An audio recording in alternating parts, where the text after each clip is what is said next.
Yeah.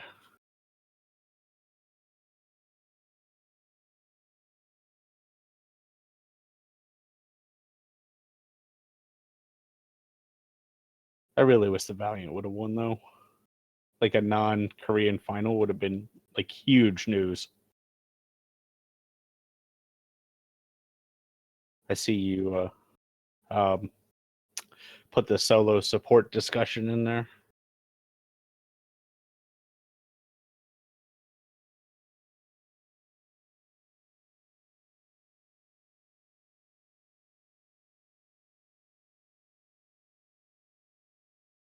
Yeah.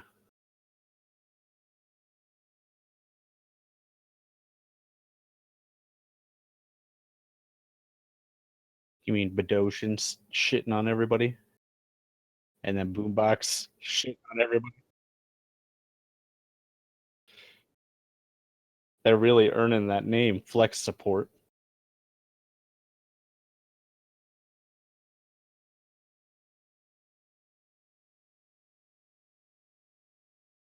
Like off tank, flex support, flex DPS, Yeah, there's a lot. Widowmaker, and Mercy. Those are your positions in Overwatch currently. Just let our chat know that we're going live in a few.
You are listening to the Overwatch League Network, the podcast with Deadeye on all the Overwatch League news and information.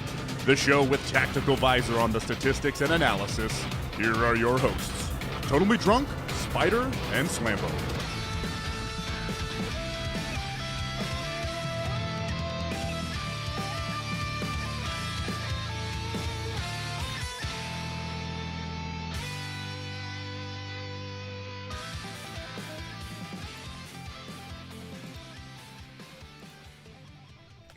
What is up, guys, and welcome back to Overwatch League Network, the podcast with data on all the latest Overwatch League news, information, and esports analysis. I am your host, Totally Drunk, and tonight on episode 43, we're going to go around the league discussing the latest Overwatch League news. We will break down what went down in the OWL semifinal matches, and of course, preview this week's Grand Finals. That's right, Grand Finals week is finally here. It's been quite some time. We got a pretty surprising final match. Not what we were quite expecting, but before we can get into the news and introduce you to my co-hosts, I just want to take a moment to thank everyone who is hanging out with us tonight in our Twitch chat for our live show, and of course, thank all of our repeat listeners out there. Of course, as always, I have someone here with me to help break everything down. So, as you can tell, Slambo is not with us tonight. He's a pretty big week in Atlanta. And, he's probably still upset that the Gladiators lost, and now both LA teams are, one and done. But joining me tonight is my co-host, our video wizard, Spider. Spider, it's been a week. I know you had some stuff going on your end, which has hopefully been fully resolved at this point. But how's your week been, man? Pretty good. I mean, we did lose internet over the weekend, so basically, I streamed on Friday night. The stream actually went pretty well. We went 3-3 in our placement matches, but I did have a 30-minute long Kings Row game, which was insane. The final score was 8-7. Just to give you an idea, and you should go back and watch the VOD of it because it's actually a really close match. But both sides were terrible at defense. But I feel like the internet at that point was just like, all right, man, I need a break. And it took 3 days off, and I had to have Verizon come back out today and fix it.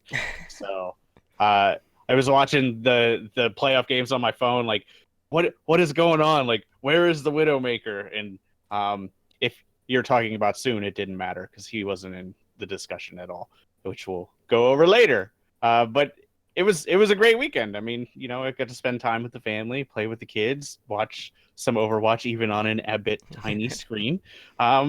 So I'm pumped for this week, man. Like the finals. If you would have told me when the playoffs started that these two teams would be in the finals, I would have been like, meh. But after watching them play for the past 2 weeks, I am pumped because these are clearly the best two teams in the league right now.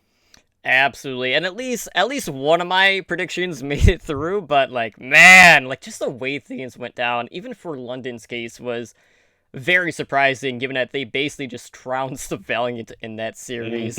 But for me, actually I finished up my placements this week on my main account. I placed plat, which is no surprise. But I kind of saw kind of like an ongoing theme in all my placement matches where people would only want to run Moira for the supports.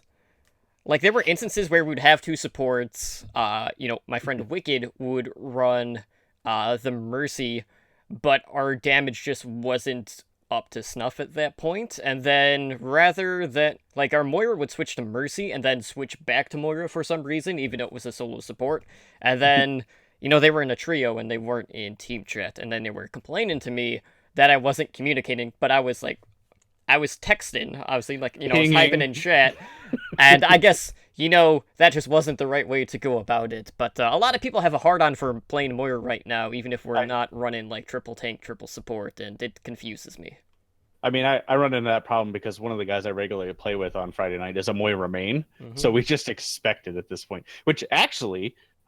we got him to switch on to Mercy a few times, which went really well. But I just expected out of him. So I'm like, all right, our support is Moira and who else?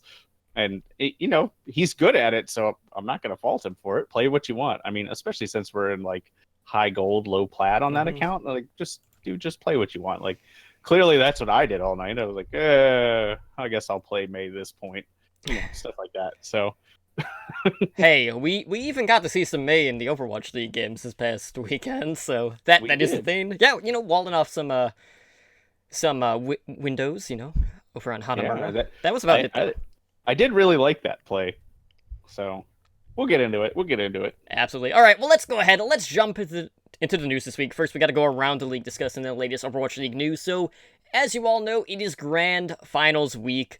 And if you're going to be watching from home on Twitch, you are going to be getting some Grand Finals rewards, and they will be coming as sprays. So players can earn in-game sprays just by watching the first finals. So what's important to note with this is the drop rate for tokens has actually been doubled for this week. Not multiplied, so if you get 100 drop, that does not mean you're going to be walking away with 200. That will still be 100, but you'll be earning twice as much. We will be getting 4 exclusive sprays by watching the finals. So the sprays basically feature different Overwatch heroes basically sitting around and watching the Overwatch League games. They have matches on, which features Hanzo, Zarya, Sombra, and McCree. They have Watch Party Gibraltar, which has Tracer, her girlfriend Emily. And I know when they wrote this, they said it was Moira, but I'm pretty sure that's supposed to be Emily. It's Emily. They have Winston and May, so yeah, that's definitely a typo on Blizzard's behalf. And then, so those are like the Friday ones. So all I have to do is on Friday, just tune into Twitch on the Overwatch League Twitch channel, and they're basically unlocked every 1 hour and a half. So they get one spray at 1.5 hours in, one spray 3 hours in, and then they're doing the same thing on Saturday. So they have like the #1 fan spray, which features D.Va. And then they have one where you have 4 different heroes kind of like sitting around the living room that has Brigitte, Reinhardt, Torbjorn, and Bastion. So all in all, we are getting some exclusive stuff just for the grand final. So, it does give you a reason to tune in outside of course, watching on ESPN, which is really where the real story is on Friday night primetime. Yeah, I'll talk about ESPN in a second. Because I really like these sprays, and I really like that there's like some canon like connections to it, like how Bastion is with Torbjorn now, and they've actually referenced this multiple times since the comic in newer comics. Like, oh, I hear you have an Omni kicking around, and Torbjorn's like, oh, shut up, don't talk about that. So I really like that they're like playing up like the Bashbjorn combo. But I liked all these sprays. I mean, more free stuff for stuff we're gonna do anyway. I mean, I've said it every time they release this, and I'll say it again for the next one that comes up, even though that one's not really free. I like it. I think it's all cool. Now for ESPN is awesome, but man, have the reactions gone 100% the way we predicted them to go.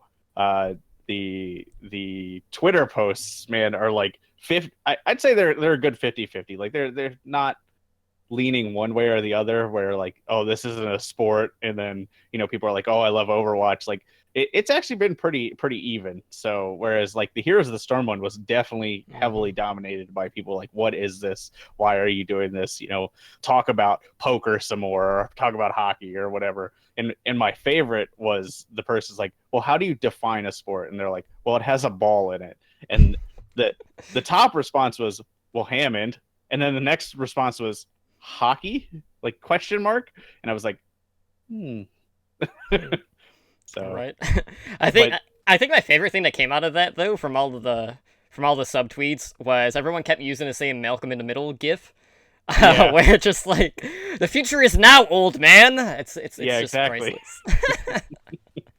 But I like the sprays. I hope they flag your accounts a little better, because I didn't get all the Mercy sprays when that was going on, even though I clearly met the time requirement. Now, I wasn't technically watching it, but it was open on my computer for most of it. So maybe they were smarter than I think they are and realized that I wasn't actively watching it, and I just left it up.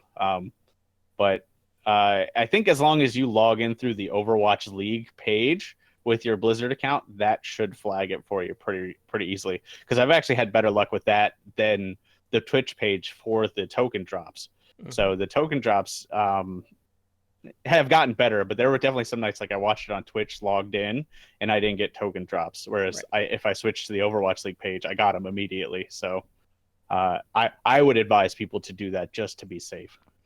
Absolutely, yeah, because there's been quite a few occasions where I also had to deal with the same thing.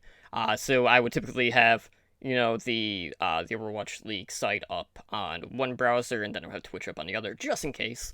But that's not the only new loot that is coming for the whole Twitch deal. We also have a new D.Va Overwatch League skin, and this one is a little bit different, right? Because it is kind of like tied behind having all of the individual team emotes unlocked on Twitch. So by far, this is the priciest Twitch skin that you can get for the Overwatch League. So basically, like, if you haven't been unlocking these team emotes, all you have to do is you have to spend 150 bits minimum to unlock the team emote. And, if you unlock all 12, that would cost 1,800 Twitch bits, which is, equal to $18. So, if you're someone that hasn't actually gone and invested into, getting all of the emotes, if you do this, not only will you get the D.Va one, but along the way, you'll also get some other Overwatch League skins for, in-game. So, you'd also get, like, a Junkrat skin, there's a Tracer, Widowmaker, Hanzo, and Mercy. So, really, like, you are getting, at that point, 6 skins for the price of $18. And like I'm absolutely fine with this one. I don't think it's like super like flashy or something that I absolutely need to have, but if you're a collector, I'm sure a lot of people have actually gone through to collect all of the different Twitch emotes for the teams. I am not one of them, so I'm not going to be in a rush to shell out, the extra 14 or 15 bucks or whatever. I don't know how many teams I actually cheered for, but I'm not the biggest fan of, the gray color of the Overwatch League skins. So for me, like, I don't know if I'm going to be actually going for this one, because I usually don't even use the Overwatch League skins outside of the team skins. So if I had the option of choosing, one of the team skins or just using, like, the carbon fiber diva, I would always choose that over this specific one. Yeah, I have it now because I went and looked, and the only team I never actually cheered for was the Florida Mayhem. So I know, right? But so I cheered for I cheered 150 for the Florida Mayhem, and now I have the Diva skin. There's actually a Genji skin too. I didn't realize that. Like I missed that completely. Like I didn't see that anywhere. But when I went to redeem loot, it's like, oh, there's a Genji skin too. And the Genji skin actually looks really cool. I actually think that's my favorite one out of all of the skins. But the Diva one, I'm a collector, so I felt like I had to at least drop the 150 because I was only missing one. So, but again, if you've been doing this all along, it's just more stuff that they're adding to this. So, cool, I guess. I don't know. I guess the key thing to say is, like, they did add other skins kind of along the way throughout the season. So, if you are cheering and stuff, or even if you haven't been, like, you should still check, the Twitch loot to see if you had unlocked anything else from, like, the milestones, basically, for the whole global leaderboard, basically, for what they've been doing since stuff did unlock further into the season. But a little bit of update in regards to the World Cup. I'm excited for this because this is definitely going to bring quite a bit of exposure for the Path to Pro scene. But as, Contenders is drawn closer towards their playoffs, we got an announcement that the Season 2 playoff finals for Contenders will be getting played out on the Overwatch World Cup group stages. So we will have the top 2 teams from each of the regions travel into their correlating World Cup group stage, and they will play their matches live in that arena in front of the live crowd. And the finals matches for Contenders will be played on Friday night, the last match of that night for each group stage. So for NA, that would be on Friday, September 7th. Pacific is Friday, September 14th, with EU on September 21st. So an interesting side note, kind of peering ahead to the Grand Finals. The Grand Finals actually features, 2 Overwatch League teams that their Contenders counterparts were actually the respective Contenders champions, because for NA, that was Fusion University, who took it last season.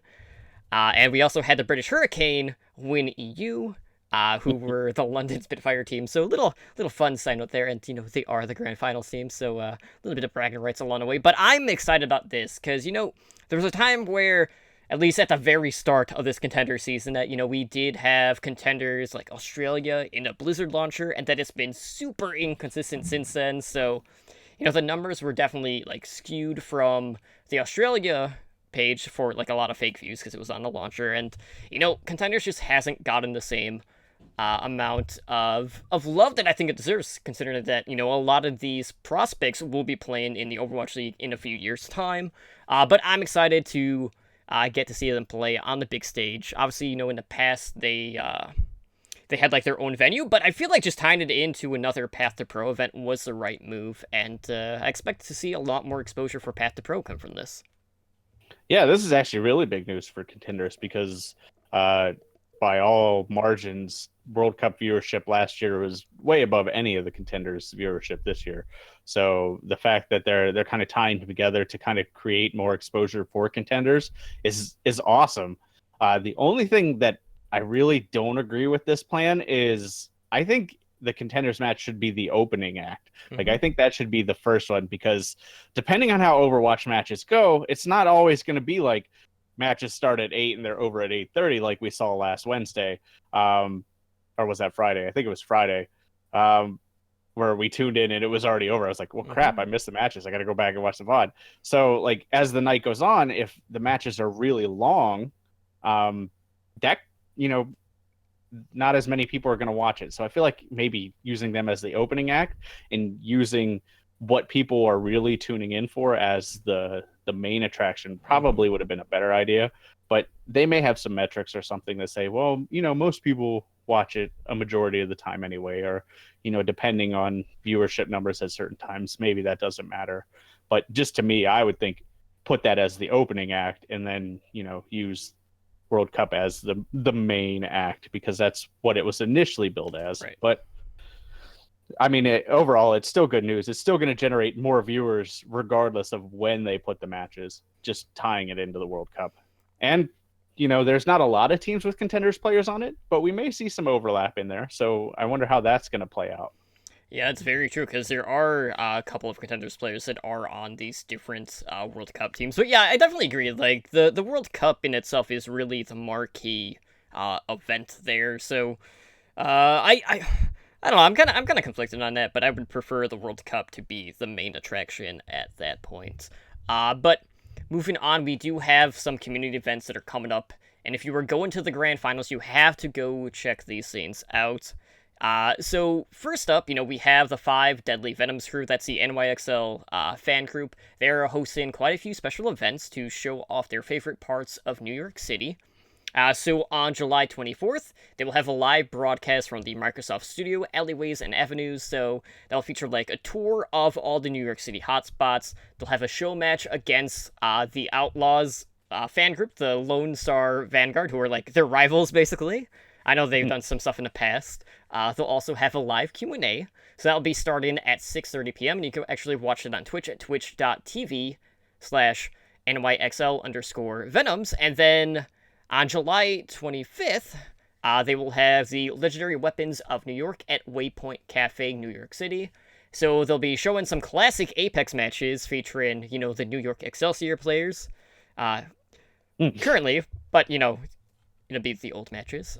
So, you know, all those people that have been probably lying about watching Apex might be able to actually tune in to watch Apex. They'll have some tabletop games, and then the PC rates will be 40% off all night, and that will run from 7 p.m.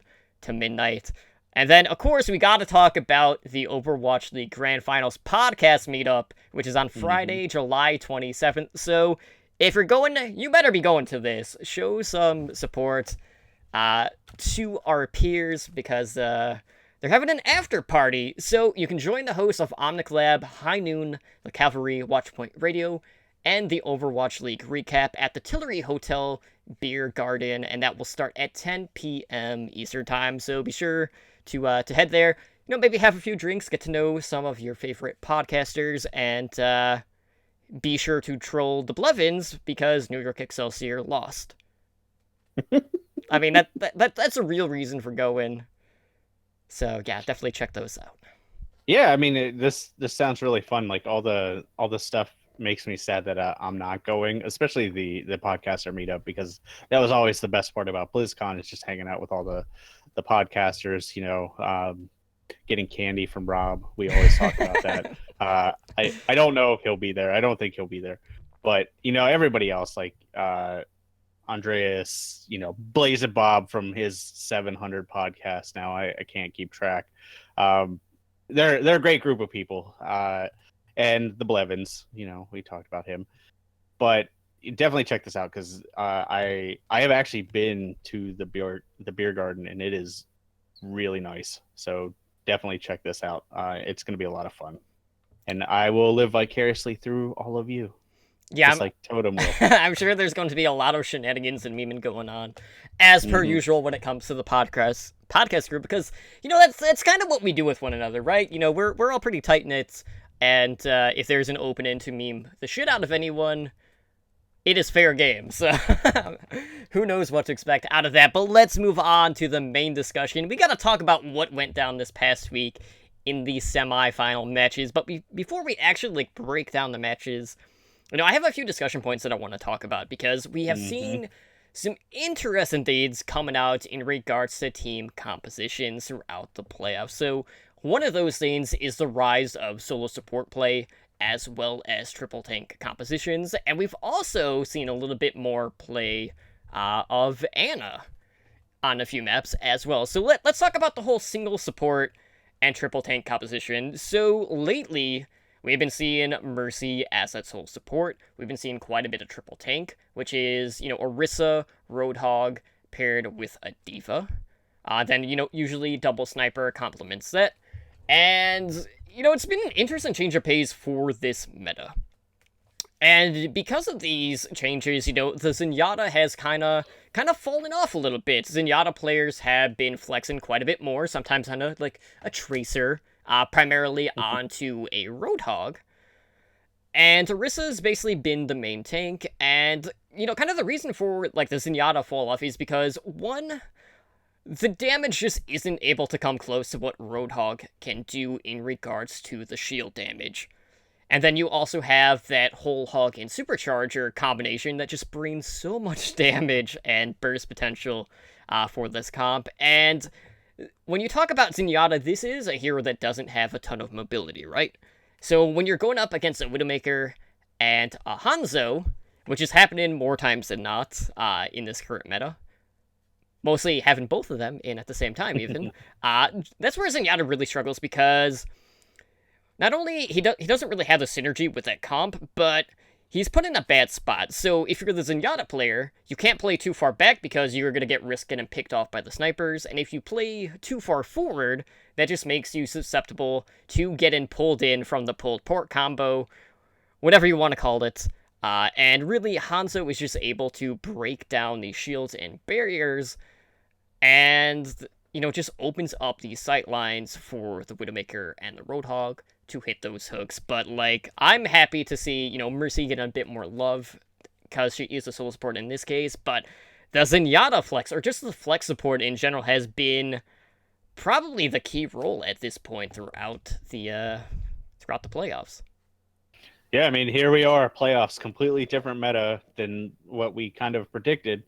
I mean, still double sniper, but a little bit different of compositions. But we're still talking about the flex support. But it's not Zenyatta. They're really earning their name as flex support. And the teams that we saw last week, the teams that won, clearly had the better flex support players. They were putting up better numbers, which, we will go into later. So I'm not going to break any of that down. But I do like this combination, because this is actually a very thoughtful evolution of the double sniper comp, because the key to double sniper comp is controlling angles and just creating space. As much as that's a meme, that's really a thing with double sniper. It's basically all about controlling as much space as possible through sight lines. The downside to double sniper comps on a lot of maps, if you're not talking about Kings Row or even Junkertown, is there's not a lot of point presence on double sniper comps. Traditionally. It was the Rein, Zarya, Zen, Mercy, which if you put into a knockdown throwdown fight, it can get a little dicey. So teams said, well, what if we just take out the Zenyatta, put something that can live longer and do more damage and eliminate the barrier? And then they said, okay, well, then we'll run Roadhog. But then the natural evolution of that is, well, our barrier's dying so fast, so what do? Well, Zarya's not doing much now, so let's take her out and put D.Va in. So it actually, when you think about it logically, it makes a lot of sense that it would evolve into this. Because Mercy is so slippery, she heals so much that she doesn't need a lot of support. Whereas other actual, supports do. They need, co-supports. Even characters like Moira need co-supports because they don't have that self-healing. So I actually really like this composition, and I really like how this has evolved. I'm just curious to see where it goes from here. In a bubble, I know obviously meta's going to change and with patches and stuff like this, but in a bubble, this is the coolest part about Overwatch League to me, and this is the part we didn't get to see a lot because we got a lot of patches throughout the season, is how pros internally adapt to the meta within their scrims. And I think that's why longer patch cycles are a good thing. Now, I've actually been a proponent of both arguments, like shorter patch cycles, longer patch cycles. But this is the upside to longer patch cycles: is pros take what we see as meta and they find out counters to it, and they iterate on that and iterate on that and iterate on that. So now we're actually in the best meta I've seen in Overwatch League, which is basically a counter pick meta.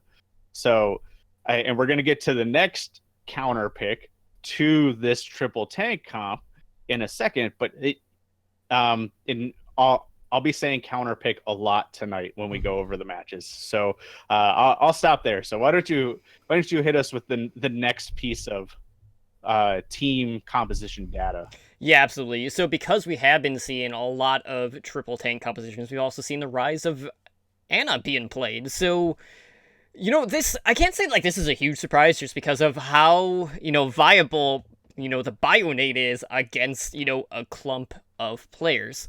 So Bionade is able to just negate Roadhog's heal. And really, he's also kind of like one of the easiest characters to, land the sleep dart on. You have a lot of big bodies in this triple tank composition, so Ana just does better the more tanks there are, and it doesn't matter if the tanks are on your side or the enemy side. I mean, if you're triple tank on both sides, even better.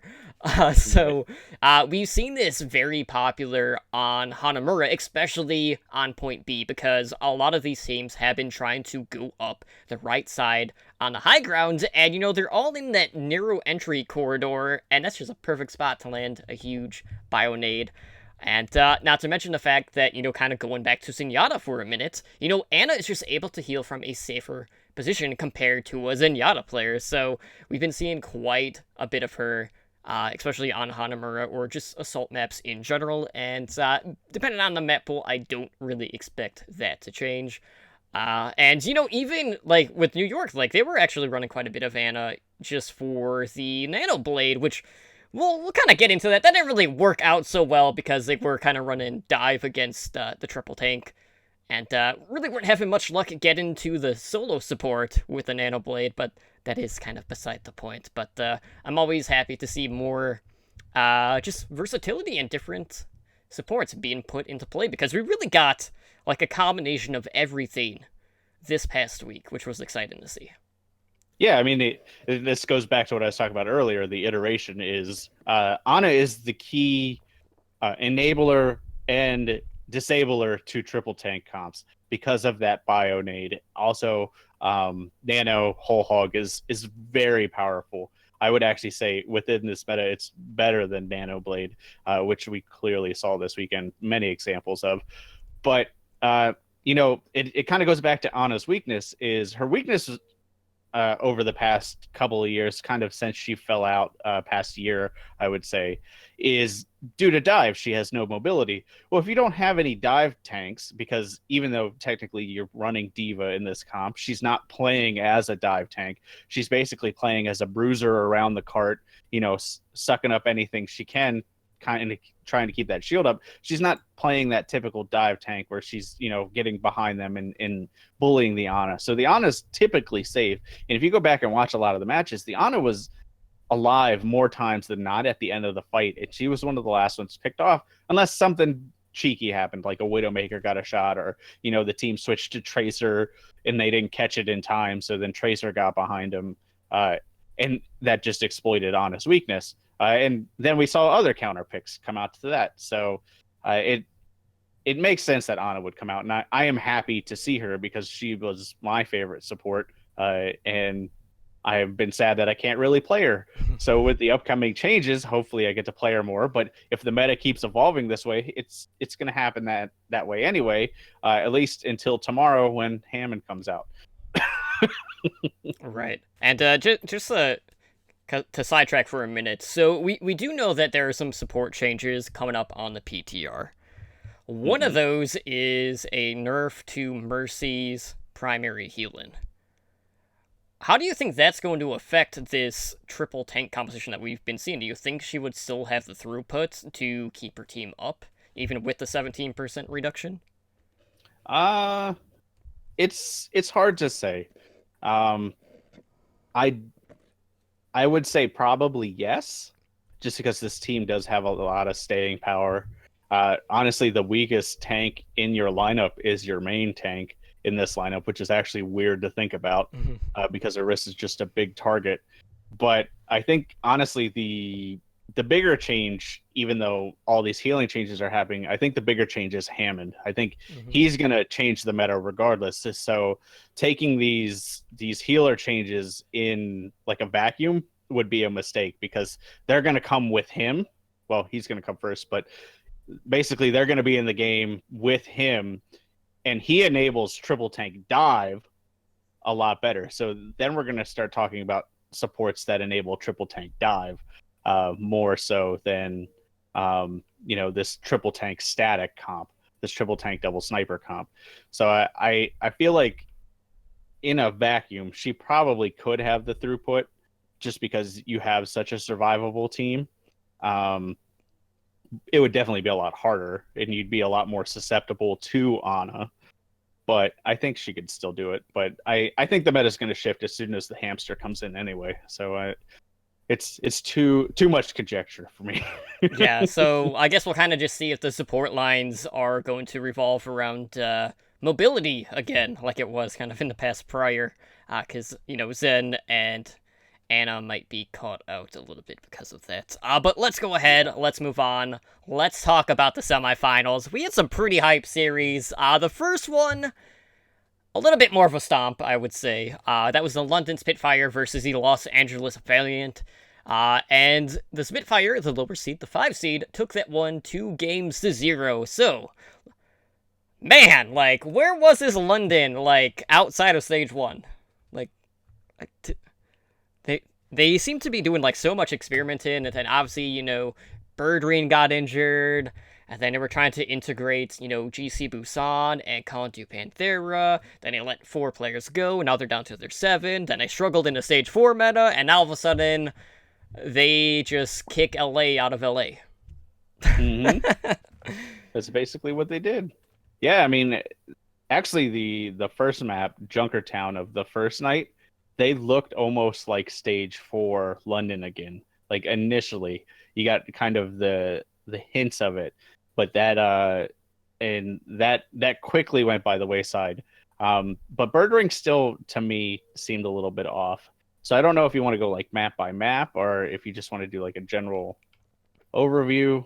It's up to you, really. I mean, I have stuff for all of it. Okay, well, we can do it map by map. Okay, so in the first game, we opened up on Junkertown. So, let's start with the London Spitfire attack. So, Kariv opened up, and he was doing some body blocking, which allowed us to get picked off early on. And Kariv was really, he was an interesting tale because there was a moment where he accidentally hooked in a self-destructed mech. So the Valiant were basically having to scatter to get out of harm's way. But really, like, I think out of map 1, the MVP was definitely Prophet. Prophet finished with 17 final blows. He had 4k plus more damage on a Hanzo compared to Agilities, and man, like, Agilites, he showed up at the wrong time. Like, Prophet just blew him out of the water on that flex DPS role, and, we'll definitely be talking about Hanzo play quite a bit throughout each of these series, but Prophet was just on another level, and, Agilities just could not keep up with him. Yeah, I would agree. Like, that's almost literally word for word what I have for my notes is basically Prophet picked up the slack on Hanzo because Birdring really was very quiet on Widow. Like, that's actually going to be a consistent thing is Birdring had a lot of moments, but he was fairly quiet for Widow, actually over both series. The only saving grace to that is Soon was much quieter on Widow. Like, Soon wasn't even in the conversation for almost any of these maps. Like, go back and watch them and listen to how many times they say Soon's name. It is literally like once a map. It is sad. And it kind of harkens back to what we were talking about. We were talking about if the good Soon shows up, this could be a very close match. But if Soon doesn't, it's going to be very one-sided. And that's pretty much the way it went. The other big thing is, and I think you said it, but London's tanks were like off the walls for both series. But it even started on map 1, like just Gesture and Fury were just bullying their way. And then here comes Bedosin on Roadhog, and everybody's like, okay, where did this guy come from? Like he instantly, like through both of these series, went into talks for probably one of the best Roadhogs in the league. Like people are like, Manitin who after him? Like he was just landing hooks and right clicks like they were nothing. Yeah, not only that, but, talking about Fury for a second, he did a really good job of just controlling the high ground to the Knight from agilities, and not only that, but on London's attack, Fury didn't even die. And then, we always talked about, okay, who's going to win this off-tank battle, because Fury and Space have basically been 1 and 2 most of the time, considered to be the best off-tanks in the lead, and on London's attack, Fury didn't die at all, Space had died 5 times throughout, on their defense, so definitely something to take note. And, we thought the tank battle would be a lot closer than what it actually played out to be, and man, like, it's a scary thought, because throughout this series, London just bullied the support line, so I'm really curious to see how this Grand Finals is going to play out, because so far, London has just been able to have their way with everyone with their tank line. If they're able to bully Philadelphia like they have to all the other teams, it could be a very long night for Philadelphia and their support line. But let's move on. Let's talk about map number 2, which was on Lijiang Tower. And this one went all 3 rounds. So, we opened up with Widow Tracer up against Widow Pharah. Valiant had agilities on the Pharah here. Bedosian, unfortunately gets caught out kind of early on. But Gesture and Prophet on the point end up finding the cleanup and win a fight 2v3 to take that initial cap. And there's been quite a few times in this series where just Gesture or Prophet just stays alive and just contests and, milks an extra 10, 15% control. But there were definitely some moments where Gesture would, maybe go a little bit too deep, and he does get punished for it. But, the Valiant just... they couldn't really get the finishing blows here because London was just able to get the stall. Agilities on the Pharah has been, hit or miss. He had a couple good barrages, but there were too many occasions where he would barrage and maybe only get 1 pick, and then end up, accidentally hit himself with the splash damage and just getting taken out of the fight. But, there were some pretty good plays overall. Valiant did take the first round, and a lot of that was just off of the cleanup from the Rockets.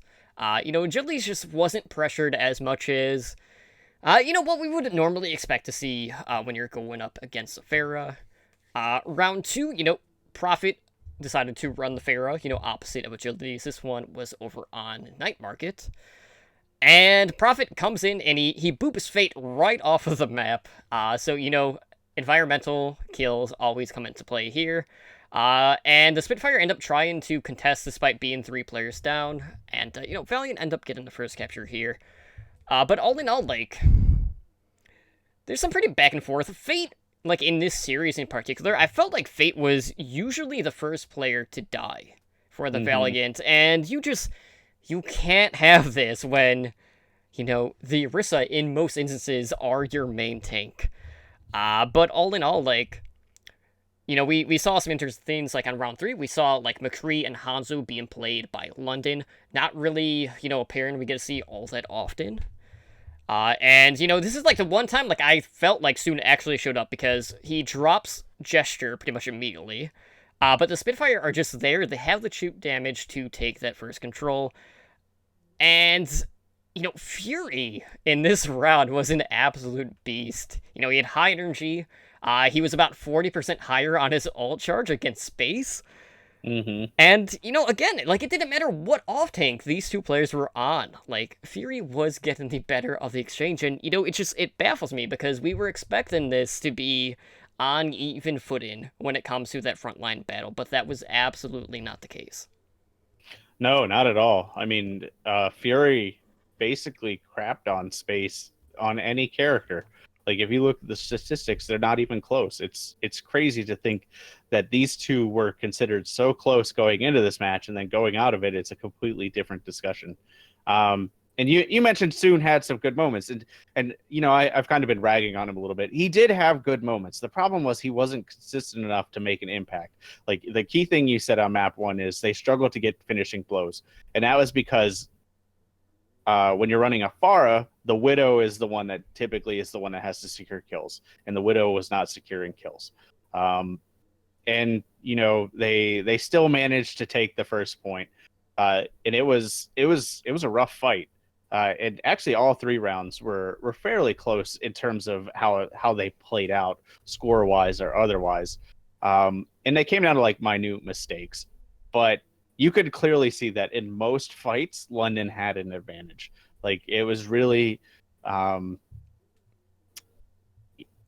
see, I don't know how to articulate it well enough to not make it so one-sided. Like London had the advantage in most fights, but LA were definitely putting in the work. They just weren't firing on the same level that London was, and that's kind of going to be like a talking point I go into a little more later. But Agilities did do very well this map. Like you kind of ragged on his Pharah and his barrages, but his actual mechanical Pharah skill was very good. Like he landed direct rocket after direct rocket, and he was actually the main reason that they were even in contention to even take this map. Because even though they weren't securing the kills that they needed, the ones that they were securing mostly came from him. And that's actually pretty impressive for a Pharah to do alone at this level. Like I said, usually when you run a Pharah at the pro level, you need something like a Tracer or something on the ground to kind of secure those direct rocket kills. So, and I can talk about Fury all night. So that was my last point. Circles back to Fury, but we'll save it. So Well, he did good. I do want to note real quick something about Fury and his Zarya play. His average energy throughout the postseason is 68%. What?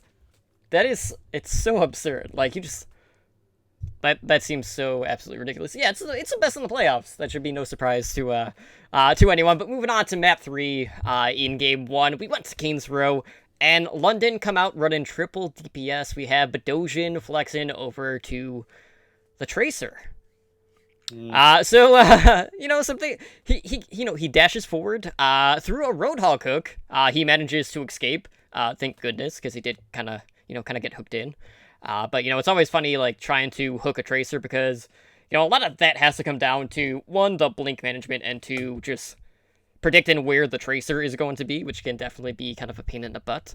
But the problem is London is so out of sync on their attack because they get split up. We basically get 3 Spitfire players that are behind the Valiant at this point, and they weren't able to really put anything together on their attack.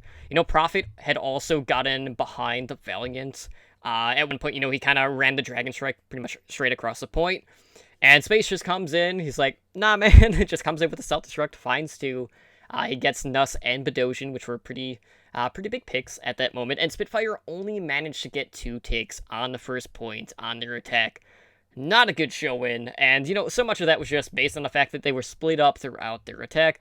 Obviously, you're not going to get a ton of progress just due to that, but, we saw Bedosian, we saw him on the Tracer, we saw him play a little bit of Pharah on the attack as well, so, going back to that flex support, we're seeing these expanded pools come more and more into play, and that's definitely going to play a vital role in the grand finals, especially when we consider how many different swaps we've been seeing from not only London, but Philadelphia.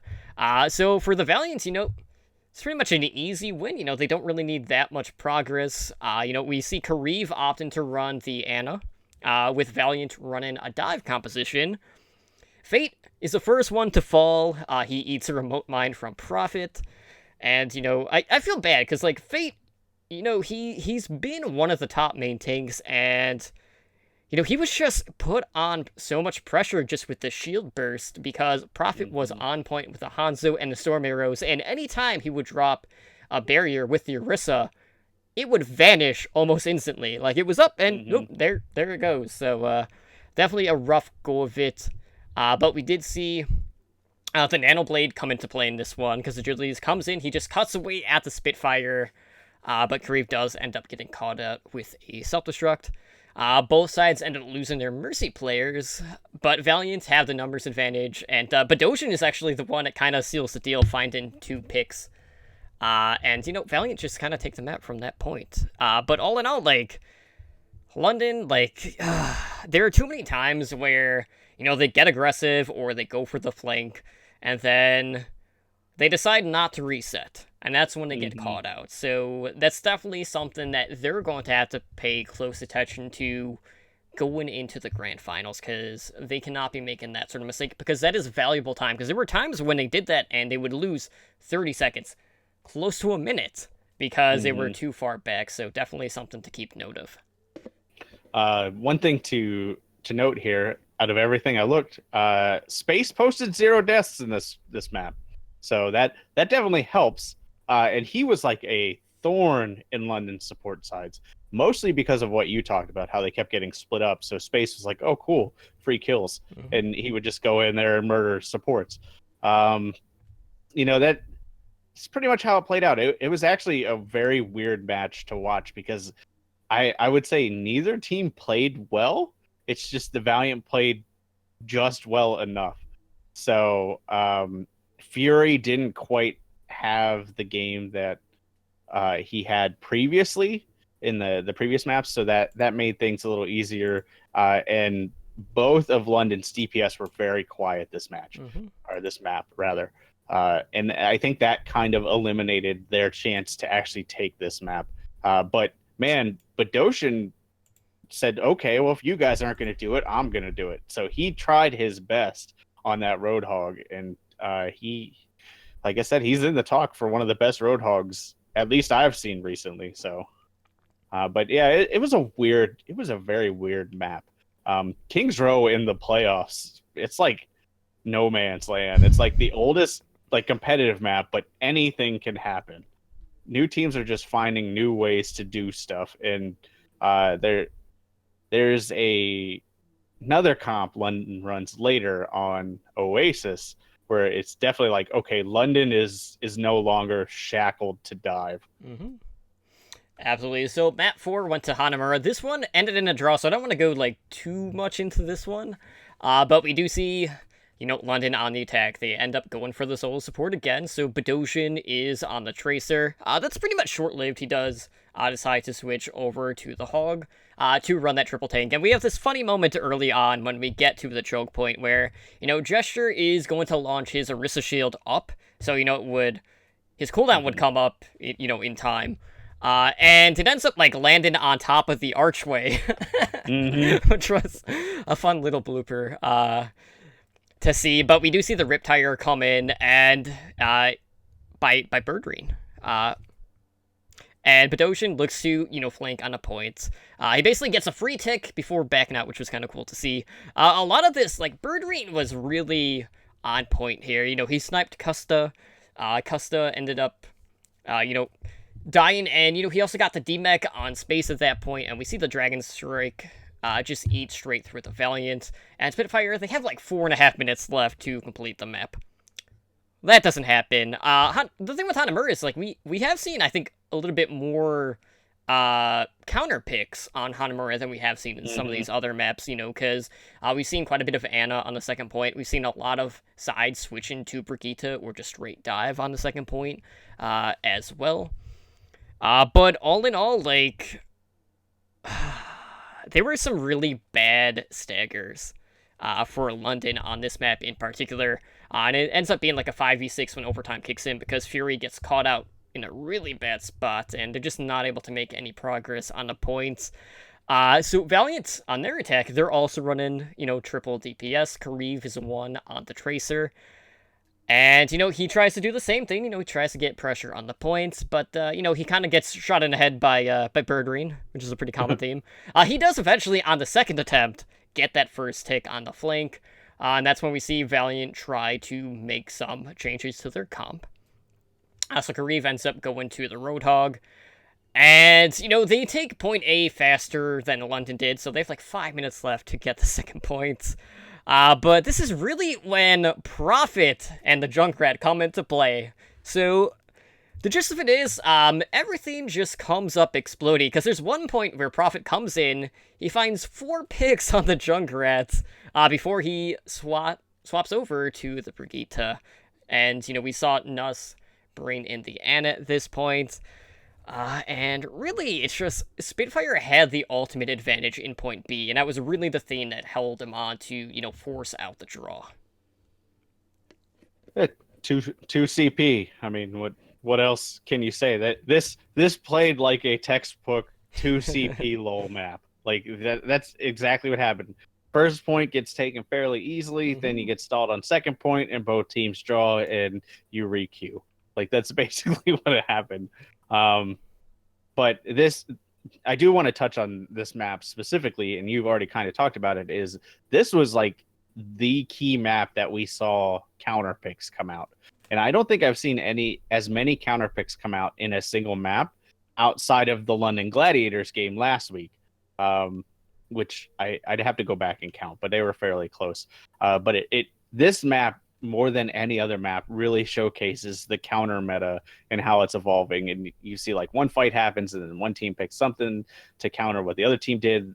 Then the fight plays out, and that team goes back and switches to counter that, and they go back and forth. And it's really interesting to watch that teams are to the point now where they're like, okay, we would rather run a hard counter than wait for ultimates, which has never been really a conversation in Overwatch. It's always been like, okay, well, this combination works because of this reason, regardless of what they're running. We'll just wait till we have this and do, X, Y, or Z.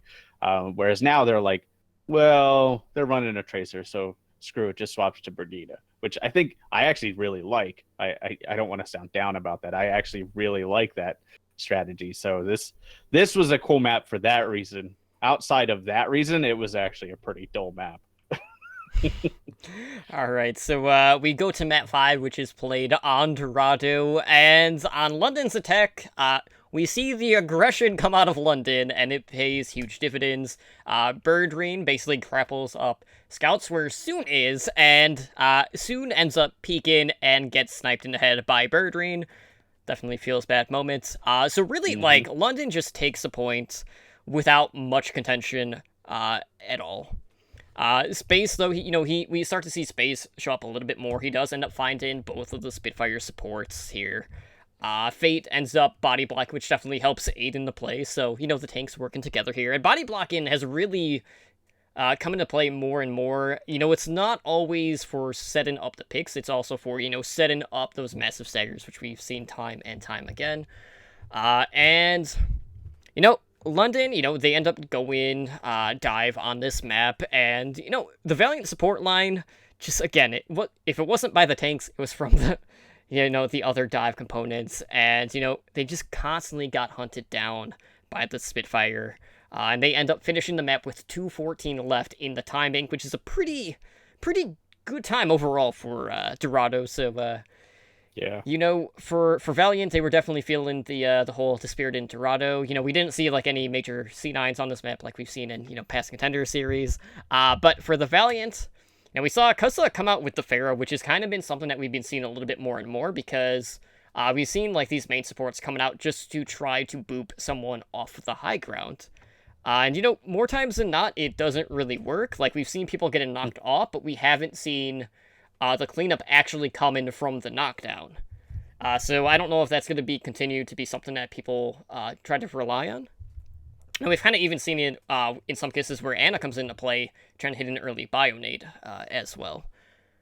But, Valiants basically end up losing too early, and Fury just ends up playing far forward to contend the payload. And the Spitfire get back into one of the small rooms, and that just gives the Valiant so much room to work with. And we see the Dragon Strike catching Space, and Gesture just drags him right into it. So again, like, Gesture has really been, like, quietly, like, doing all of this work, pulling people in with the ults. And I just feel like the synergy on that tank line is just at its absolute peak so far. And I feel like on the defense for London, something that they did really well was how forward they were playing. They were really showing their aggression on both sides of the field on this map specifically, and the Valiant just unraveled because of that. And there were so many times where Gesture would come in, he would get nano boosted, and Custa would be the first one to fall. And it happened quite a few times in this series. So all in all, like, for the first set, like, the Valiant, they looked kind of confused. They didn't quite know what to do. And we didn't really quite see the adaptability coming out from the Valiant in this series. I mean, they tried at times. The problem is when they did adapt, they didn't make any meaningful impact. So, you know, it really wasn't of note. Dorado, you touched on London's key offense, which is just their aggression. Custa and Kariv died twice as many times as London supports did on Dorado. So that's huge when you think about it, especially when Mercy's as important as she is. And this is the one map that I'd actually give Soon credit for. Like, Soon kept the Valiant in it at times because he made a lot of key picks, and some of those few London support deaths came directly at the hands of Soon finally waking up. The problem was they weren't, again, consistent enough to really make any meaningful impact. So, whoop, I forgot I moved that. So the key thing, I started with it and I'm going to end on it, is Soon was just too much of a non-factor for Valiant to have a chance at this. Like, we could talk up Fury beating Space, which happened. We could talk how much Gesture bullied the front line. That happened. The problem is, to me, most of this map was 5v6. Mm-hmm. Like, Soon was just too corralled. He was too subdued to really make an impact. And, I said it earlier, I'll say it again. If Soon didn't show up, it was going to be very hard for the Valiant. And that's exactly what happened. Yeah, so just a couple of stat notes from the first game. Eliminations were 490 to 369 in favor of London. Fury and Nuss really weren't killed that often. Fury actually had the least amount of deaths in the lobby with 16. Nuss was a close second with 19. And, we talked about the importance of that flex support role. So when we compare Badosian to Kariv, Badosian finished with 90 eliminations compared to Kariv's 47. That's a staggering comparison. And then, we talked about Soon being, mostly silent for a lot of these maps. He posted 62 kills, but died 40 times. So all in all, like, just across the board, it was a Spitfire win. The Nuss even out-healed Custa, but a lot of that was also just due to Custa getting pressured quite a bit by that London tank line. So let's move on to... Yeah, so we're not going to go over, like, all the maps, so let's quickly talk about Game 2. So this one went 3 maps to 0 in favor of London, and all in all, like, this one was closer, or not closer, like, this one was more dominant, obviously, because, there weren't any draws, there weren't any wins being put up by the Valiant. So we saw Dorado, we saw Oasis, and we saw Eichenwald in this series, but I think the thing that you and I definitely want to talk about is Oasis. And a composition that came out from the London Spitfire. So, I honestly didn't know what to make of this when I saw this. I looked at it, and I basically just sat there, and I'm like, Huh. Okay, let's see if this works. So, here's the composition that they ran. So, for the support line, they had Lucio and Brigitte. They were solo tanking with a Winston. And then they had 3 DPS with Reaper, Tracer, and Soldier 76. So this is a composition that does have quite a bit of self-sustained. Maybe not like the most potent in regards to throughput healing, but they do have the ability to keep each other alive. And needless to say, in this round, like, it was 100-0 in favor of the Spitfire, but like... That's what they did. I don't know what's going on. Like, there are some compositions that you see, and you're like, I don't know how this is going to work. And this was definitely one of those times, and, this has to be something that they had practiced, and, Valiant just did not quite know what to do. We did see a couple of swaps. We saw Agilities move on to the Pharah. There was at one point where Birdring was moving far forward, and he was trying to pressure the Roadhog, and he ends up having to pop Wraith form, and then the Tracer comes up behind him and just sticks him with a Pulse Bomb right after, so he wasn't able to to negate it, which was pretty funny.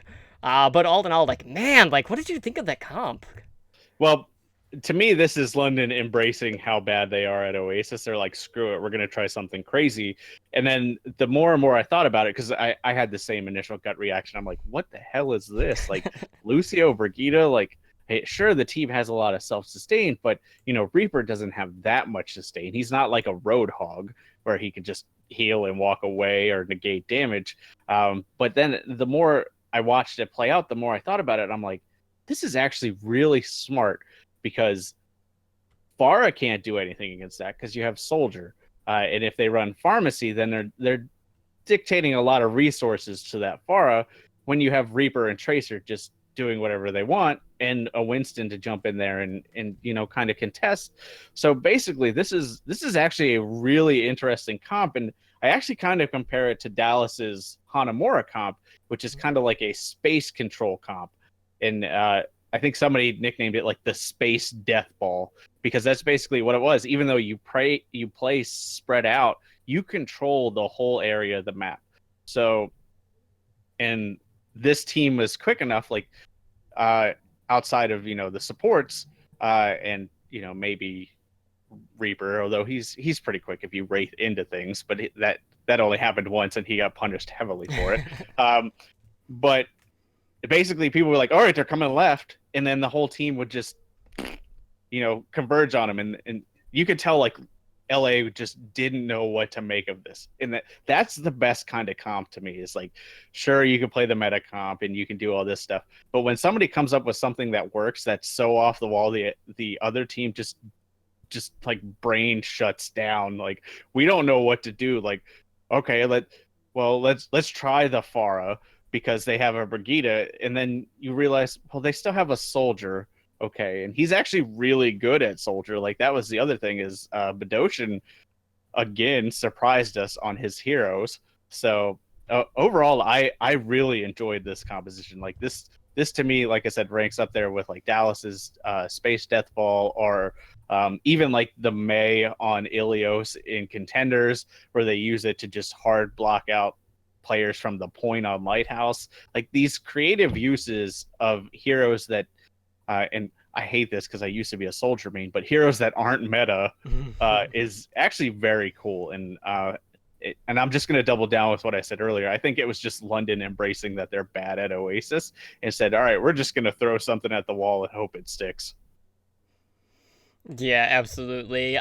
So Eichenwald ended up being a time bank, series. So, again, we saw quite a bit of work being done by the flex supports.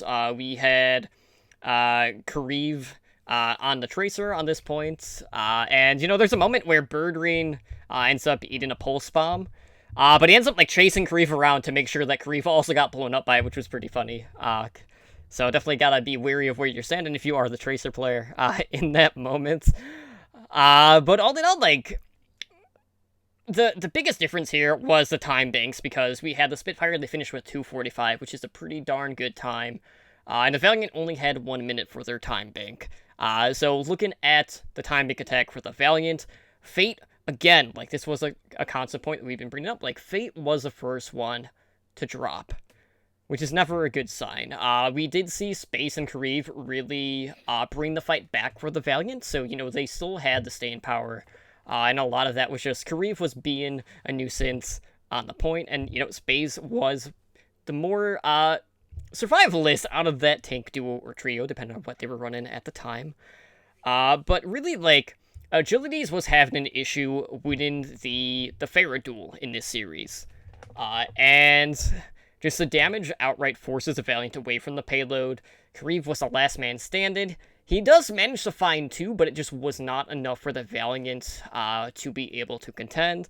And just like on the Valiant attack, when London were on the attack, Fate was dropped early. Like, it's almost disheartening at the point where, even with one of the better main tanks in the league, like, it was a constant issue throughout each map. And at one point, it even got to a 5v3 in London's advantage on the London attack. Fate did end up coming back, trying to, bring the fight back, but Fury just ends up finding 2 and a cleanup was all there for London. And we just see Birdry basically come over the wall. He ends up finding Kareev on the Widowmaker. And the Valiants, they try to push forward with their defense, but they get eaten up by a Dragon Strike. And, Kusa gets dropped early on, and then that's basically how it ended. They just cruise on to the grand finals, and it's been a dominant performance by London, all in all. And, we'll do general notes quickly right after, but I just want to get your thoughts on that map because, we haven't really seen as much time bank attacks as, maybe we would expect, just given at the fact that these series just haven't quite been as close as expected. I mean, this map was the Badoshan show. That's what this map was. No matter what he was on, he was a constant nuisance to the Valiant. If he was on Tracer, he was forward, messing with their supports. If he was on Roadhog, he was charging. All right, here's a fun fact, okay? Badoshan charged his ult faster than Soon charged his Dragon Strike. Badoshan charged his whole hog faster than he charged his Pulse Bomb on Tracer. And that may sound like, maybe he wasn't doing good on Tracer. But he actually had above average charge rate on Tracer when he was playing her on this map. So he was actually charging whole hog on this map faster than he was charging Pulse Bomb. And if you don't know anything behind the game, whole hog takes almost twice as much ult charge to charge. And there are reasons for that, because obviously he gets ult charge from healing. He has a shotgun. But still, the fact that he was charging it faster than Pulse Bomb, or pretty much almost the same as Pulse Bomb, is insane. I think there was one point on our Discord, I'm like, is this the third whole hog he's had in this fight? Same fight, right? And I went back and watched it, and it absolutely was. It was Badoshan uses whole hog. Okay, the fight's still going. Badoshan uses whole hog. Okay, the fight's still going. Okay, he uses it a third time. Okay, now the fight's finally over because they used 3 whole hogs. But my final point, and this will be the last time I get to beat this dead horse this season, is Soon was quiet. He posted 8 limbs and 16 deaths for Eichenwald, and he tried to force Agilities to pick up the slack. And against DPS of Prophet and Birdring's caliber, it doesn't matter. That's a 2-on-1, and that's going to come into play in the next match as well. Yeah, absolutely. So, there were some good things for the Valiant. In regards to, I think Agilities overall, he did pretty good in this series. He actually led the lobby in damage. He had 36,000 throughout these 3 games, but man, were the eliminations one-sided. It was 439 to 231 in favor of London, and no Valiant player had less deaths than any of the Spitfire players. And, we talked about Fate having, some pretty big struggles with staying alive or, getting picked off early on in a lot of these fights. And it showed in his stats because he only had 39 eliminations and he died 37 times. So not the best show-in, and just keeping him up. But man, did Fury put on a stat line, because 105 eliminations in those 3 games, and he only died 9 times. What? Man. Yeah, that's going to be a big talking point going into the grand finals, is these never dying flex tanks. And not to spoil the next match, but Philadelphia has 2 almost never dying flex tanks that they can sub in and out. Yeah, and one that can even also play Zenyatta. Exactly. All right, so let's talk about the other semifinals match, which was the 6th seed Philadelphia Fusion going up against the top seed against the New York Excelsior. And Philly, man, 2-0 victory. So in set 1, Philadelphia took it 3-0. Set 2 ended up going a full 5 maps, which had arguably one of the worst decisions I have seen in Overwatch history, which we'll talk about, obviously, because we got to do that, because I was not happy. I was yelling at my computer when I saw this. Would you say happen. It really got your goat? Yes. So in set 1, we saw Dorado, we saw Oasis, we also saw Eichenwald, and man. So the biggest question mark about New York kind of going into this was the whole narrative that was driven, beating like a dead horse in Stage 4 and the Stage 4 playoffs was whether or not, New York was trying or if they were just not adapting to the meta. So in this first set, New York played Hanzo for a little bit over 2 minutes. 2 minutes! When we have seen Hanzo basically played in every single map across, all the other series. I don't know, if that was just the coach's decision or they just felt like, maybe dive was the way to go. But man, did this first set leave me scratching my head quite a bit, because, there were a lot of times where, Philadelphia, they would rely on the triple tank, triple support, and their aggression with that composition is off the damn charts. Like, I love when they play 303 because they don't play like anyone else, because basically what they do is, yes, I know they clump together, but this is a team that attacks with all six on one target. This is not a team that like splits up or does anything crazy. The focus fire with their triple tank, triple support is second to none in the league, and man, it's really hard to see a way of stopping them, especially in Eichenwald, because they ran the same strat that they ran against Boston, and they just ran shots straight through New York in that first set. But, we gotta talk about the flex DPS for a second. EQO was putting up some ridiculous numbers. He led the lobby. He had over 40,000 damage in this first set. Carpe and EQO are basically... I think they were tied overall in eliminations. I can't remember who had the most final blows between the two. And I know Boombox and Jonak were both pretty close in regards to finding their finishing blows. I think they had... I think Jonak got the best of him by only like one, so, pretty close on that end. But Ark in this series was getting hunted down. He died 15 times in this first game, and Jonak died 31 times. Going in, New York was heralded as having the survivalist support duo, regardless of if it was Ark or Animo in on the Mercy. But man, they were having issues staying alive in this. And then we had Hotba, their off tank, who also had a monster series. He put up 77 eliminations and died 16 times. So all in all, we talked about how, Libero was considered to be the flex god. EQO has been very good. And his Hanzo play, him and Prophet definitely have had the best looking Hanzo, which makes me so hyped for the grand finals. And I don't know who I give the edge to, but all in all, the flexibility of these two just makes me so giddy. But, EQO definitely has put on an MVP performance. And, I definitely feel like Carpe and EQO, in regards to the DPS duos in this current meta, that's going to be a tough duo to overcome. And, if Carpe's feeling it and EQO continues to burst down these support lines or just taking care of these shields, I don't know if London's bullying is going to outweigh that. So I'm really excited. All right, so I'm going to get two things out of the way real quick. First, I'm going to tip my hat to Blazing Bob, who totally called this. He definitely predicted that Philly could run over New York. So good job, Blazing Bob. The second one is there have been a lot of negative points around NYXL.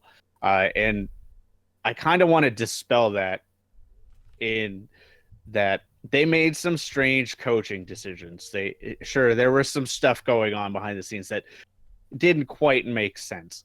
But as we've seen in the playoffs, sometimes the stuff that doesn't make sense works the best. But there was some strange coaching decisions. But all in all, they just got outplayed. Philly played on a superbly high level. And I talked about it last week. I said that Philly's peaks definitely could be the highest in the league because what we've seen at them at their highest level, which I actually think was this past weekend, but previous to that, was very promising. They have a lot of talent, and that's what we showcased. Just like what I said, I think last week was final form Philadelphia. That was the key, and this is going to be my big talking point about the grand finals. But when you talk about their Widowmakers, Carpe was in the discussion the whole night, whereas Birdring wasn't for London. And that I'm going to come back to that point later. But speaking specifically to, this first set, the 3-0 that we saw on Wednesday, you had touched on how Arc and Animo and Jonak kind of struggled. It was because of Carpe and EQO. No matter where they were, one of them was there to punish them. And, it was like immediate, like that first pick on Dorado basically set the tone for the night. As soon as he hit that grapple shot, New York was backpedaling the rest of the night. And it's actually really interesting to see something like that happen, because it just continually happened throughout the night. Whether it was Carpe or EQO, they just didn't know what to do with them. And it kind of came back to one of the things I was talking about. And, we've been talking a lot about flex tanks. Sure, we've been talking about how the flex supports have been earning their flex support name, but flex tanks, I mentioned Meko last week, how Meko was kind of the linchpin in New York's defense. Like when they had to play defense, Meko was that guy that kind of kept the team together. He was the one that kind of corralled them, and they played around Meko. As good as Mono isn't the guy New York really rallied around. They always rallied around Meko, and Mono kind of did the shielding duty. And Meko kind of did the peeling and stuff like that. And Philly just put a lot of pressure on Meko, like both series, this one and the one we'll talk about next. But every time Meko went down, it was like free reign for Carpe and EQO, and it just made it that much harder for New York. And you mentioned Hotba. Hotba was crazy. He ran like 7.56 kills per 10-minute average over the first night, which is amazing for a flex tank. So when you look at everything on paper this first day between New York and Philly, EQO versus Libero wasn't even a conversation, which is something sad to say, because I hyped up Libero as a really good Hanzo, and we never got a chance to see that this first night. Like you said, it was like 2 minutes of Hanzo, but even if you take Hanzo out of the equation, EQO crapped on Libero on every hero except for Pharah. And even Pharah, they were very close. The only difference is EQO died a lot more on Pharah than Libero did.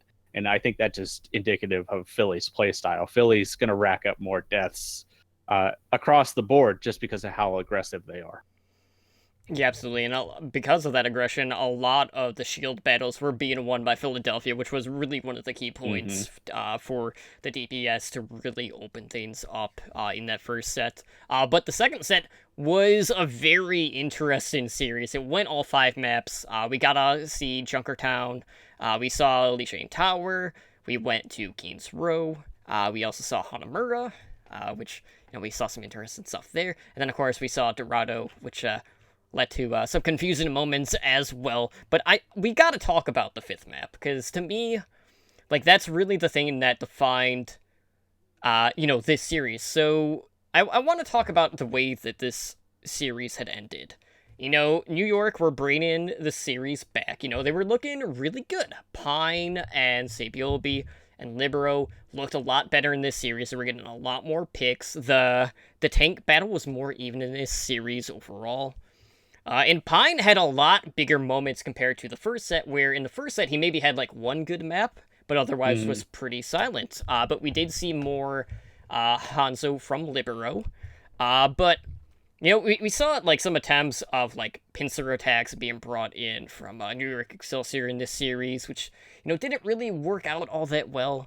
But on Dorado, we were getting pretty late. We were on the last phase of this map, and there was like a little bit over 1 minute left, and New York were getting stalled out for quite some time, and they end up deciding to things aren't really going so well, so we're gonna switch up what they're running. We see Pine, he was on the Hanzo, is at like 97% towards his Dragon Strike, and he without question would have had it up for the next fight. So he ends up switching to the Widowmaker. And I know there was a Pharah on the Fusion side. And then he basically immediately swaps off of the Widow. He changes to a Zarya. And they end up switching to the 3 tank, 3 support. with 1 minute left. So with that in mind, like 1 minute does not give you a lot of time to, build up your energy on the Zarya. It just doesn't give you the time to get that Graphaton. But like to me, what I think what happened was I felt like Pine was making the switch to the Widow to try to mind game the Pharah to switch off of Pharah. But that did not happen because Pine ended up switching too quick off of the Widow to the Zarya, and that completely screwed the pooch in that moment. But it was just the fact that they opted to fall back to that, given that time frame. Just, it was too little too late at that point, and it was just so questionable. I cannot wrap my head around that specific decision all in all, but I will say, like, New York definitely felt like they had their foot on the gas pedal in this series. It was a lot closer. I really wanted to see them take that particular set because one of the biggest question marks about Philadelphia throughout this season was their consistency when it comes to these longer series, because that's when we start to see them, at least Carpe at times, when we get into the longer series, the longer the series goes, we've seen a little bit of fall off from Carpe.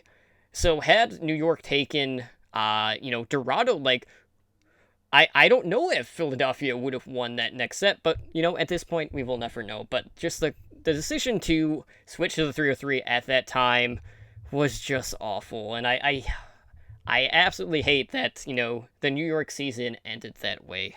But all in all, like, as a hell of a second set, all in all, and Philadelphia definitely earned their stripes with their performance overall, and I'm so excited about the series. It might not be the series that any of us expected, but it's absolutely the right teams in the right meta, and I don't know who has the deeper pool between the two, but with the level of layers that we have seen on both sides, like, I have a feeling like this could just come down to who either picks, like, counter picks quicker, or who is able to pick the right thing at the right moment. So, like, there's so many little things that can come into play here. And, like, you and I are both kind of, like, stumped with this grand finals. Like, we have no idea which way this is going to go. Yeah, I mean, going back to the last New York Philly match, I think the 303, I think, was a gut response. I don't know why they went with it, but they somehow, for some reason, felt like they could just bully them off the point, because 303 doesn't actually depend on a lot of alt charge. Like, it's a fairly alt independent comp. Like, that's why it works so well when Ghost runs like the 303, is because it just rushes to the point and it just bullies things off the point. That being said, I don't agree with it in this situation because the Pharah is a hard counter to it, and the Pharah was already on the map. So and had barrage.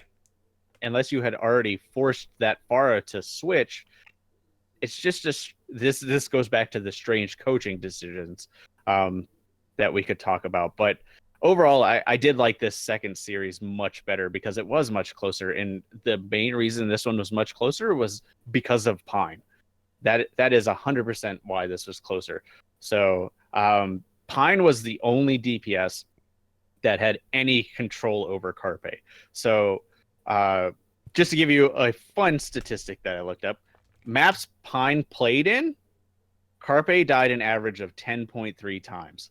Maps Pine did not play in, Carpe died an average of 2.5 times. Oh my gosh. So... Yeah. Pine played in 3 maps, and obviously he didn't play in 2 maps. So that is staggering.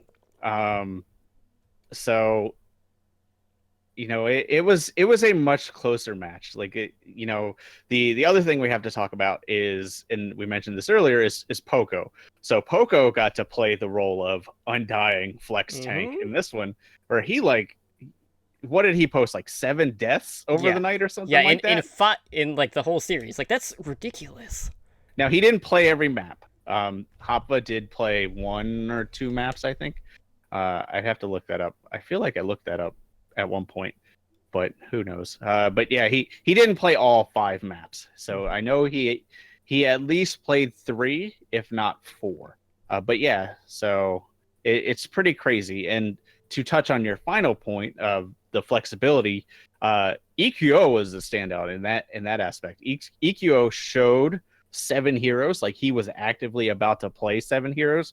He, in essence, typically played 5, which is still pretty impressive. There were some pretty quick swaps, like under a minute swaps, where they just, the counter pick meta. So, and EQO on all of those heroes posted like average or above average numbers on every single one of those 5 heroes. Obviously, the 2 he didn't have enough time on. Outside of Genji, which he had a few rough moments on, which he basically got hard countered really quickly on. He played well above the league average on every hero for the season. I looked at the season average because postseason didn't give us a good enough sample set. So I feel like EQO is the key to the grand finals right now. And Philly versus London, I said it at the start of the show, and I'm going to say it again. These are the best 2 teams in the playoffs right now. Like, they are the ones who have adapted to the meta the best. They are the ones that are clearly embracing this new counter pick meta. And it's crazy to think that we're going into a grand final for the season without New York, but also with the 2 lowest seeds in the playoff. Yeah, so how good was EQO in the second set? Well, here's a little bit of stats when you compare him to the rest of the lobby. So EQO led the lobby with 61.7k damage. Carpe, he was the close second, and by close, I mean, there was like a plus 15k differential between him and EQO. Like, that is how dominant EQO's performance was in this series. And, on the New York side, it was actually Meko and Jonek leading the way.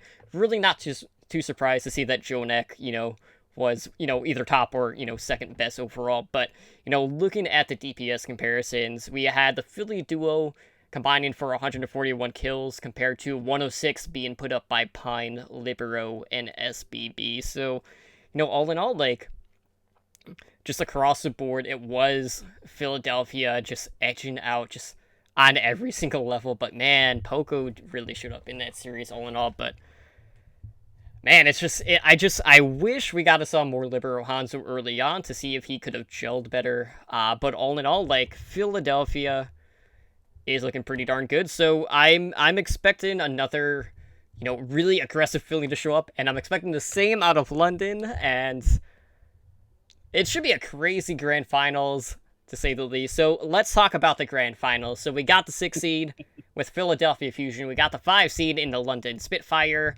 And if you look back, Philly actually leads the season series 3-2, and they've taken the last 3 games against London. Both of London's wins came in the first half of the season. Both were sweeps, so both series were 4-0. So we got to talk about the big matchup. We have Birdring, we got Prophet going up against Carpe and EQO. So both of these duos have had a huge impact in the playoffs. Both of them have fit really well into the meta.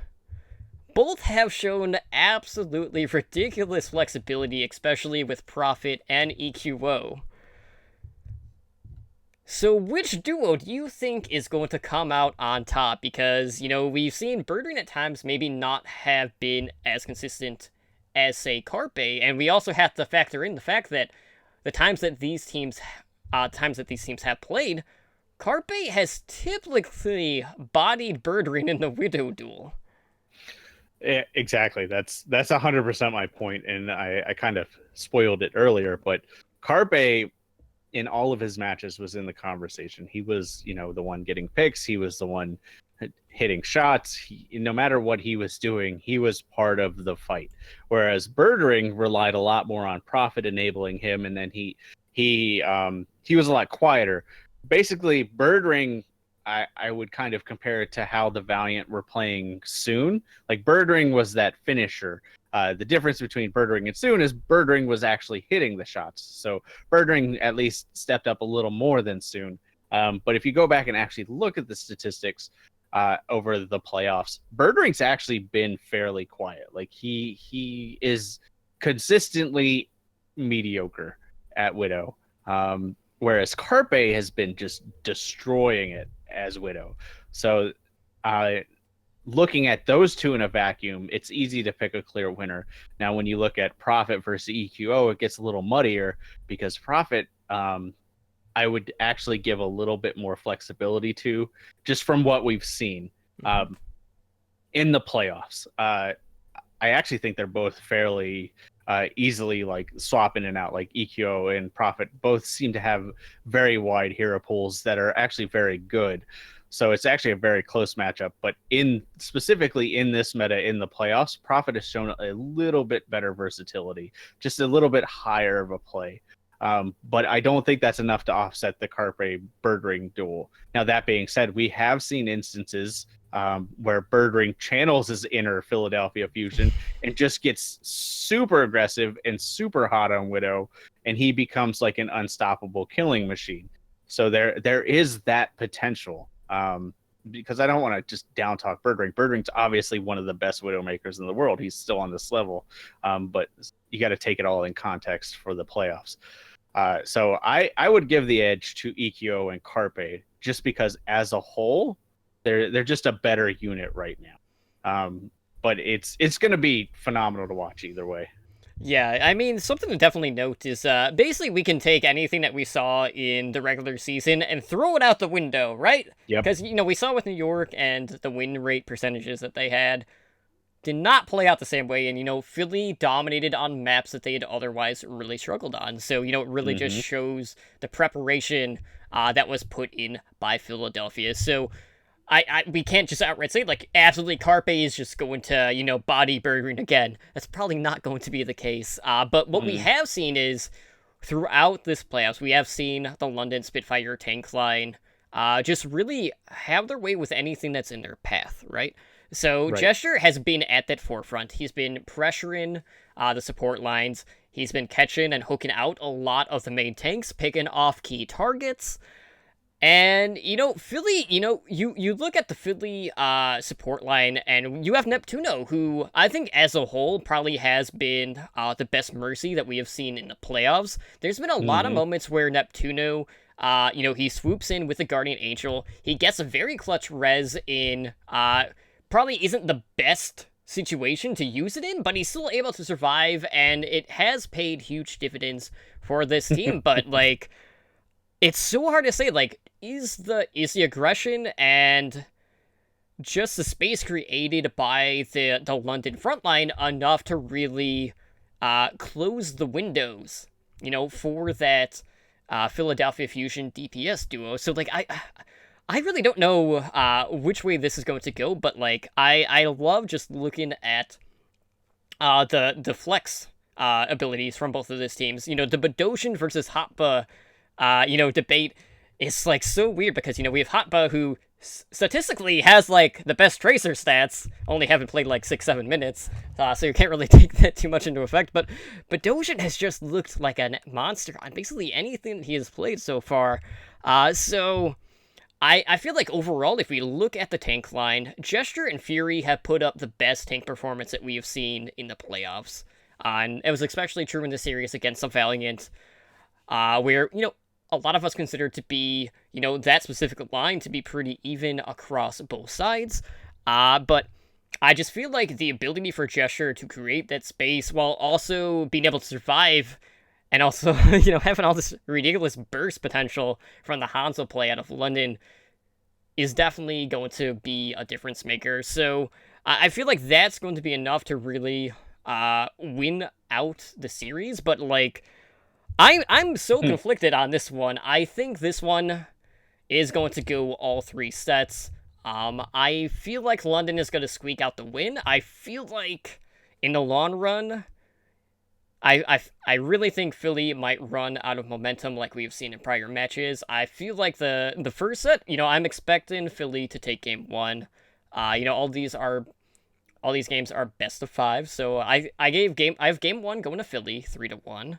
I expect the second game to go very close. I have that one 3 maps to 2 in favor of London, and I expect London to close it out in game 3 in 4 maps overall. But, like, there are just so many, like, intricacies that are going to come into play. But, I know you have also been pretty conflicted, so Are you siding with Philly? Or are you going with London? What do you think's going to happen in this one? So I am very conflicted. I'm very analytical. So I took a look at everything and broke it down. And you're talking about the tank lineup and how Fury is. I'm going to put Fury up against Poco. Hoppa's in the discussion as well, but Fury and Poco have both been like undying. Fury has been slightly undying more with 0.3 fewer deaths per 10 minutes than Poco. And when I say 0.3, it is literally like 2.5 to 2.8 deaths per 10 minutes, which is stupid when you think about how many minutes they've played in the playoffs. Gesture has been a bully, so it is going to fall on Sato to keep up with Gesture.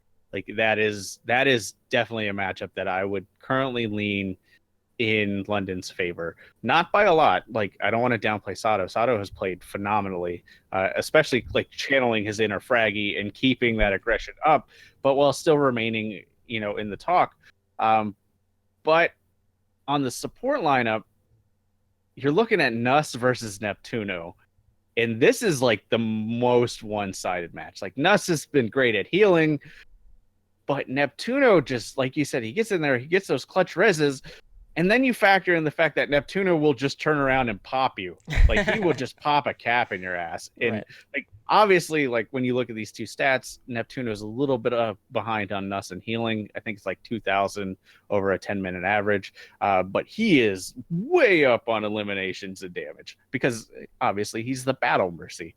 So I feel like he plays so well into Philly's aggression that's something that teams still haven't quite figured out how to play around. Like, it's almost like the Jonak syndrome from earlier in the season. Like, people weren't used to that level of an like aggressive Zenyatta. Well, people don't think of Mercy as a threat, and Neptuno will capitalize on that. Like, I'm just waiting for Neptuno to get nano boosted. Yeah, with the Vel. So it's gonna happen.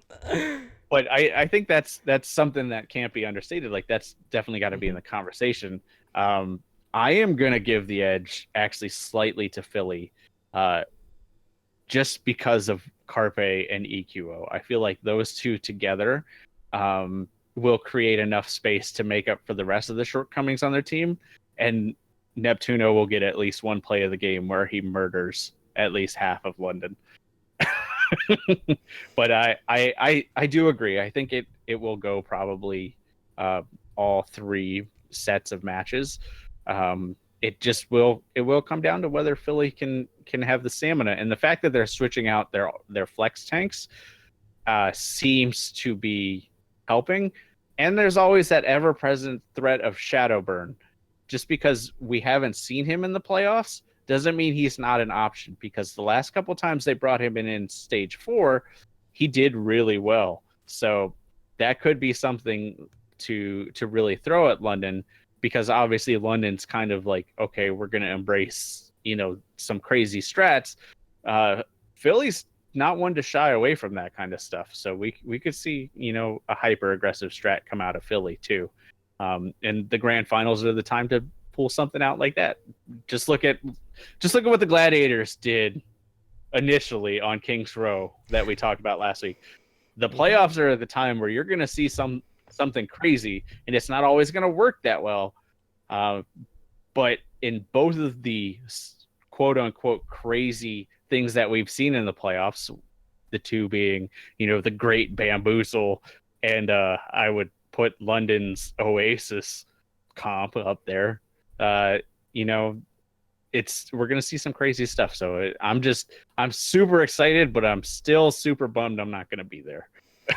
Yeah, and kind of going back to the mercies on both sides. Neptuno, as you mentioned, definitely the most deadly mercy in the league. And there were a lot of times where in their series against New York, Neptuno would come in and the reses that he would get turned an otherwise losing fight for Philadelphia. And then we look at Nuss, and, Nuss consistently has been one of the better mercies in the league. And something that he does really well, especially in this current meta, is he positions against the double sniper compositions, and he's just been very hard for these snipers, to get picked off. So, like, I'm really curious to see how exactly that's going to come into play, just because there have been a lot of times where, maybe Neptuno gets a little bit too air and he could get punished for it, but it hasn't always actually happened that way. So, who knows what to expect here. But all in all, like, this is going to be a damn good series. We're expecting a very close series between both sides.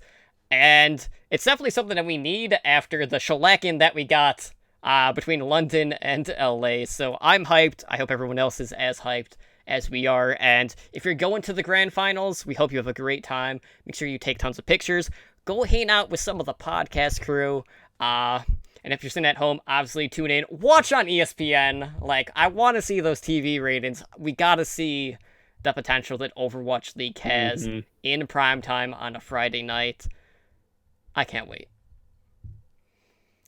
All right. Yeah, I mean, I'm super hyped for it. So I think we've kind of talked it to death at this point.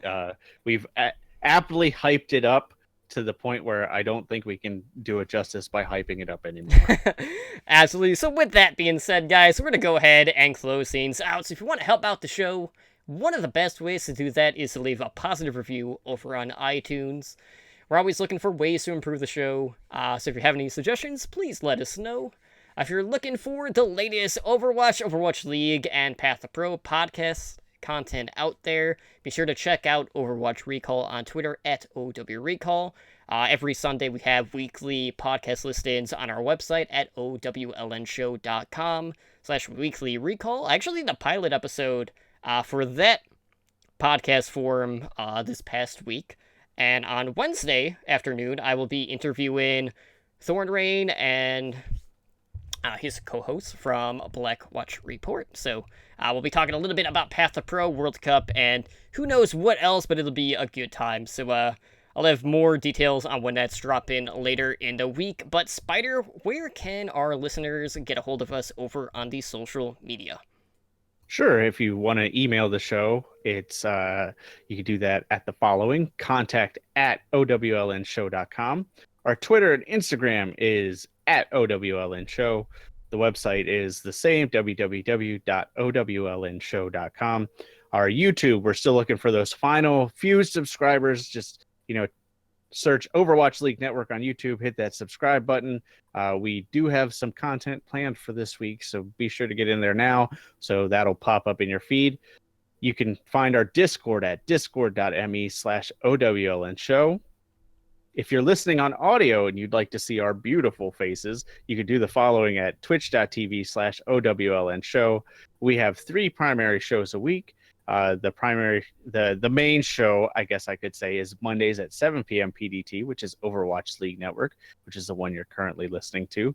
We have our variety Overwatch show, which is Heroes Never Die. That is Wednesdays at 5 p.m. PDT. And then finally, we have our Tier 2 Contenders Path to Pro, the back cap, Thursdays at 7 p.m. PDT.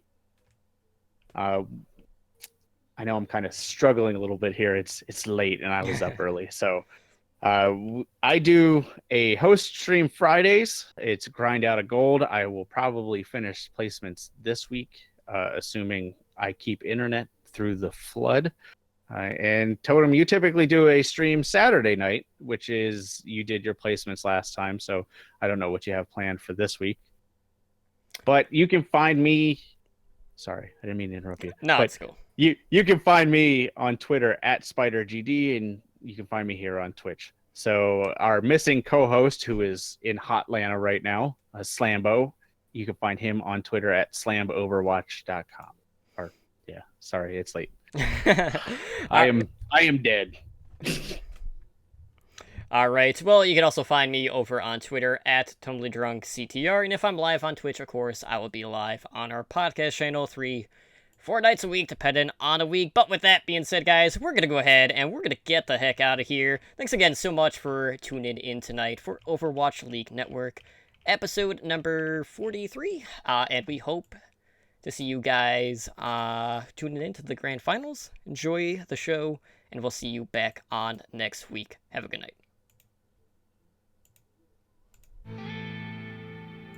Thank you for listening to the Overwatch League Network. Be sure to follow the show on Twitter at OWLN Show. The theme music for OWLN is the main theme and victory theme guitar remix by Michael Mack.